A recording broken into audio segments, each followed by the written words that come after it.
wabarakatuh. Selamat pagi. Bagaimana kabar kalian hari ini? Sehat? Ya, alhamdulillah. Baik, hari ini kita akan belajar tentang struktur dan kebahasaan teks prosedur. Namun sebelum kita masuk dalam pembelajaran, marilah kita berdoa menurut kepercayaan masing-masing. Semoga pada pembelajaran hari ini diberikan manfaat dan ilmu yang bermanfaat juga baik untuk kehidupan kita sehari-hari.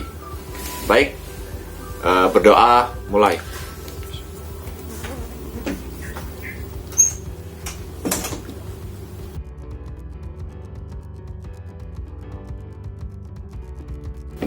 Ya, struktur dan kebahasaan teks prosedur. Nah, tujuan pembelajaran kita pada hari ini yaitu siswa dapat menguraikan struktur teks prosedur. Yang kedua, siswa dapat menyimpulkan prinsip penggunaan kata, kalimat, paragraf pada teks prosedur. Yang selanjutnya, siswa dapat menelaah hasil melengkapi teks prosedur dari segi struktur dan kaidah bahasa. Dan yang selanjutnya yaitu siswa dapat menentukan dan memperbaiki kesalahan penggunaan kata, kalimat, ejaan, dan tanda baca. Ya, langsung saja kita masuk ke materi pembelajaran. Nah, struktur teks prosedur itu ada 4. Nah, struktur itu apa sih? Struktur itu bagian-bagian yang terdapat dalam sebuah teks prosedur. Bagian-bagian. Ya. Yang pertama yaitu tujuan. Struktur teks prosedur yang pertama yaitu tujuan atau pengantar. Nah, bisa berupa judul dan juga bisa berisikan tujuan dari pembuatan teks prosedur atau pengantar menuju langkah mengenai apa yang akan dilakukan. Nah, struktur yang kedua yaitu alat dan bahan, yaitu berisi mengenai bahan, alat, atau material yang akan digunakan. Yang selanjutnya yaitu strukturnya langkah-langkah, yaitu berisi langkah-langkah yang harus dilewati.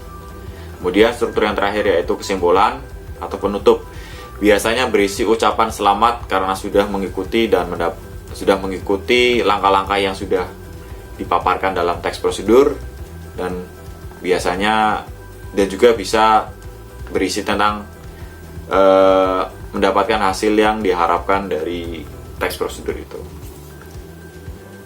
Ya, kita perhatikan contoh teks prosedur di dalam layar ya.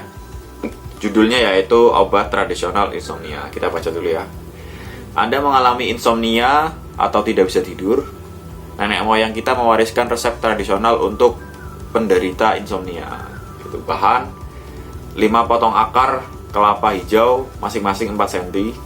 Kemudian bahan yang kedua yaitu 600 cc air. Langkah-langkah dalam pembuatannya yaitu ambil 5 potong akar kelapa hijau masing-masing 4 cm.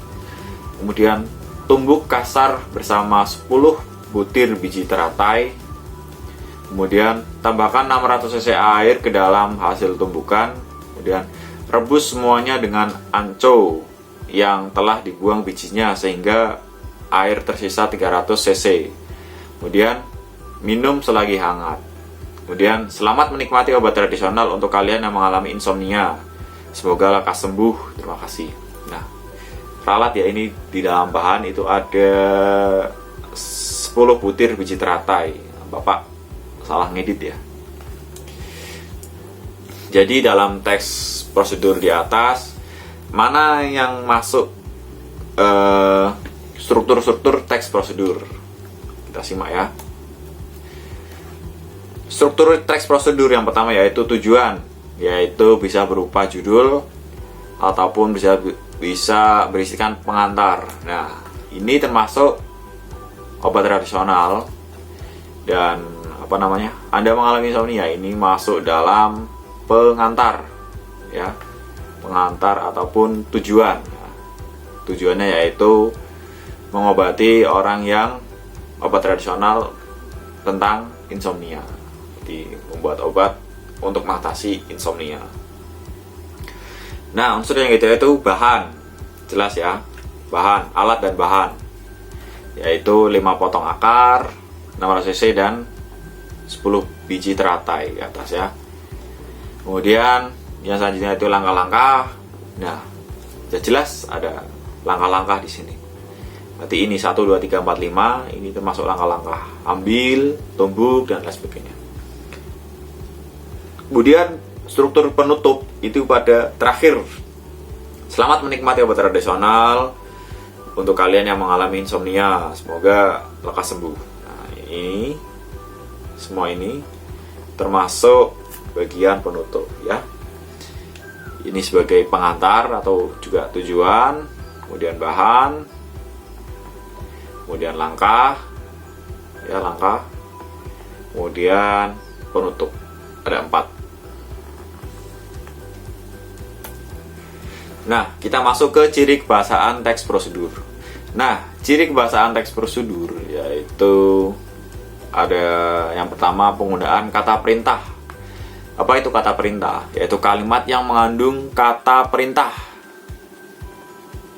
yang memerintah ya. Contohnya, posisikan badan sejajar dengan monitor. Nah, kata perintah ini berakhiran tanda seru yang menandakan sebuah perintah ya. Posisikan. Nah, perintahnya itu memposisikan badan sejajar dengan monitor ya. Kemudian ciri kebahasaan yang kedua yaitu penggunaan bentuk kalimat pasif.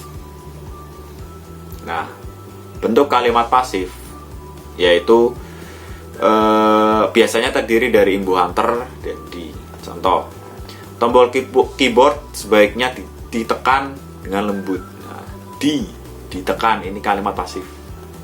Nah, di dalam teks prosedur itu biasanya berisi ada unsurnya, ciri kebahasaannya yaitu berbentuk kalimat pasif. Nah, ini salah satu indikatornya ataupun salah satu tandanya kalimat pasif itu ada kalimat pasif. Biasanya imbuhan ter dan ditekan, direbus ataupun ditumbuk dan sebagainya. Biasanya seperti itu. Kemudian ciri kebahasaan teks prosedur yang selanjutnya yaitu penggunaan kriteria atau batasan. Yaitu apa itu kriteria? Apa itu kriteria atau batasan? Yaitu kalimat yang rinci dan jelas agar orang bisa melakukan seperti apa yang diminta. Nah, batasan-batasan ini menandai orang agar melakukan kegiatan seperti yang ada pada teks prosedur. Contohnya, langkahkan kaki kanan 2 kali dan pada hitungan keempat bertepuk tangan.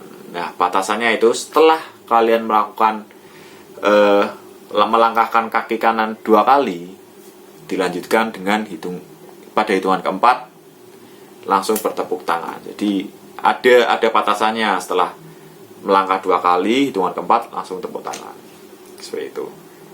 Kemudian ciri kebahasaan yang selanjutnya yaitu penggunaan kata keterangan. Kata keterangan yaitu kelas kata yang memberikan keterangan pada kata lain. Nah, kata keterangan ini dibagi menjadi 6, yaitu kata keterangan cara, alat, tujuan, derajat, syarat, dan akibat. Nah, kata keterangan cara ini kata kuncinya yaitu dengan dan secara. Kemudian kata keterangan alat itu kata kuncinya dengan, selanjutnya menggunakan. Kata keterangan tujuan yaitu kata kuncinya untuk, supaya, dan agar. Kemudian untuk, supaya, dan agar. Kemudian kata kunci pada keterangan derajat atau kuantitas itu menunjukkan angka ataupun jumlah. Kemudian kata kunci untuk keterangan syarat yaitu jika. Kemudian kata keterangan kata kuncinya yaitu hingga, akibatnya, sampai, menjadi. Nah, kita lanjut ke coba contoh dari kata keterangan cara, alat, tujuan, derajat, syarat, dan akibat. Nah, contoh kata keterangan cara yaitu dengan atau secara kata kuncinya. Contoh, bungkus adonan dengan rapat. Nah, cara membungkusnya yaitu dengan rapat. Misalkan, masukkan bahan-bahan secara urut. Jadi Nah, cara memasukkan bahan-bahannya yaitu secara urut. Kemudian contoh kata keterangan alat, yaitu kata kuncinya yaitu dengan atau menggunakan. Contoh, aduk adonan menggunakan mixer. Nah, cara mengaduk adonannya yaitu menggunakan mixer. Alatnya yaitu mixer, menggunakan mixer. Contoh lain, misalkan masukkan bahan-bahan dalam masukkan bahan-bahan menggunakan tangan. Nah, alatnya yaitu tangan, seperti itu ya. Kemudian kata keterangan tujuan, yaitu kata kuncinya untuk, supaya, dan agar. Contohnya, simpan adonan selama 1 jam agar adonan mengembang. Nah, agar tujuannya yaitu agar adonan mengembang ataupun supaya adonan mengembang.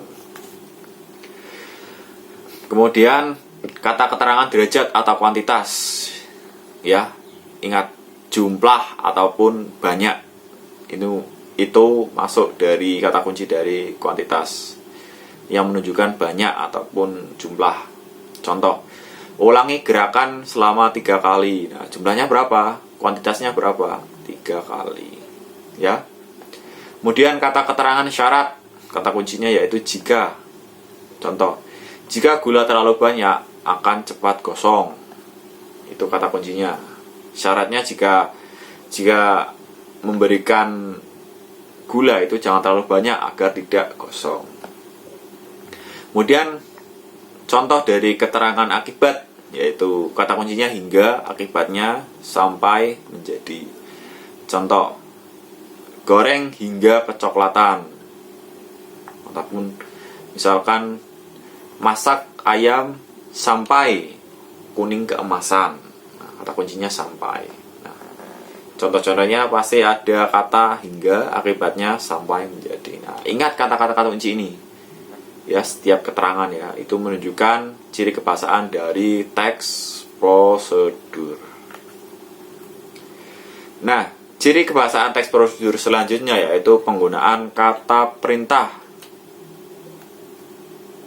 Yaitu tadi, posisikan badar sejajar dengan monitor, sudah ya. Dengan kalimat pasif sudah, batasan sudah, keterangan ya tadi yang sudah dijelaskan. Selanjutnya itu penggunaan kata saran atau larangan. Kata kuncinya yaitu sebaiknya, hindari, atau kecuali jika. Nah, contohnya, hindari mencuci menggunakan pemutih, ataupun sebaiknya pemutih digunakan untuk pakaian berwarna putih. Misalkan seperti itu. Sebaiknya ditumis menggunakan api kecil. Nah, itu salah satu kata kuncinya menggunakan sebaiknya. Itu merupakan saran ataupun larangan. Nah, di dalam kalimat ataupun di dalam teks prosedur itu pasti menggunakan kata saran atau larangan. Nah, ditandai dengan kata kunci, yaitu sebaiknya, hindari, sebaiknya, kecuali jika, dan lain sebagainya. Seperti itu. Kemudian ciri kebahasaan teks prosedur yang selanjutnya yaitu menggunakan kata penghubung, pelesapan, dan acuan. Kata penghubung contohnya seperti ini: sebab, karena, atau, namun, kemudian. Nah, kata penghubung ini merupakan ciri dari kebahasaan teks prosedur. Misalkan, hindari menggunakan pemutih pada kain berwarna, sebab akan menjadikan warna kain memudar atau ada noda, seperti itu. Juga bisa dikombinasikan dengan kata kunci di dalam kata penghubung. Nah, pasti di dalam teks prosedur pasti ada unsur-unsur ini, yaitu kata penghubung. Kata kuncinya ini: sebab, karena, atau, namun, kemudian, dan sebagainya. Kemudian menggunakan pelesapan. Pelesapan itu penghilangan unsur agar kalimat lebih efektif. Contoh, masak tepung ketan dan santan selama 30 menit aduk terus tepung dan santan yang dimasak hingga mengental. Nah, biasanya di dalam teks prosedur itu ada bagian yang harus dihilangkan untuk menghindari kata yang mubazir agar atau dalam kalimat tersebut tidak terbuang sia-sia dengan tujuan agar lebih efektif. Nah, contohnya ini, masak tepung ketan dan santan selama 30 menit. Aduk terus hingga mengental. Sebenarnya setelah aduk terus itu ada kata yang hilang. Nah, aduk terus, apa yang diaduk terus? Yaitu tepung dan santan. Nah, ketika tepung dan santan dimasukkan dalam kalimat ini, maka akan mubazir, akan buang-buang kata. Nah, aduk terus ini mengacu pada tepung dan ketan dan santan. Nah, jadi tidak perlu diberikan tepung dan santan yang dimasak, kata ini tidak perlu karena nanti mubazir. Nah, selanjutnya yaitu menggunakan kata acuan. Acuan itu yaitu ini, itu, nya, ataupun kata ganti. Seperti yang disebutkan tadi yaitu misalkan bahan-bahan ini dimasukkan ke dalam, misalkan nih, masak tepung ketan dan santan selama 30 menit. Nah, bahan ini diaduk terus hingga mengental. Nah, ini kata ini itu mengacu pada tepung dan ketan, misalnya seperti itu. Maaf, contohnya tidak ada di sini karena ada sedikit kesalahan ya dalam penyusunan ini materi. Tapi tidak apa-apa, sudah Bapak jelaskan ya. Kata ini mengacu pada kalimat yang selanjutnya. Saya jelaskan lagi ya.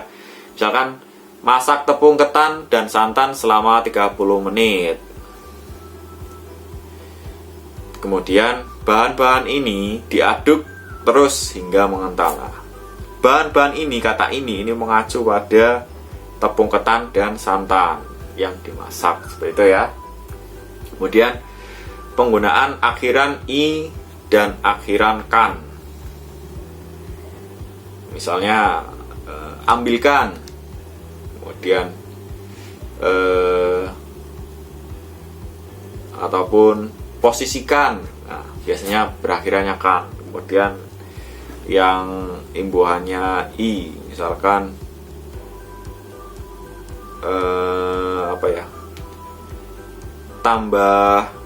tambahi air secukupnya, ya kan, ataupun ya sama saja, intinya ada akhiran i dan kan. Nanti contoh-contohnya bisa Bapak sharekan lagi lewat modul yang sudah Bapak share nanti setelah pembelajaran daring ya. Seperti itu, itulah pembelajaran tentang struktur dan kaidah kebahasaan atau ciri kebahasaan teks prosedur. Sekian dari Bapak. Mohon maaf apabila ada tutur kata maupun perilaku Bapak yang salah. Bapak mohon maaf karena manusia tempatnya salah. Terima kasih. Sekian, wassalamualaikum warahmatullahi wabarakatuh.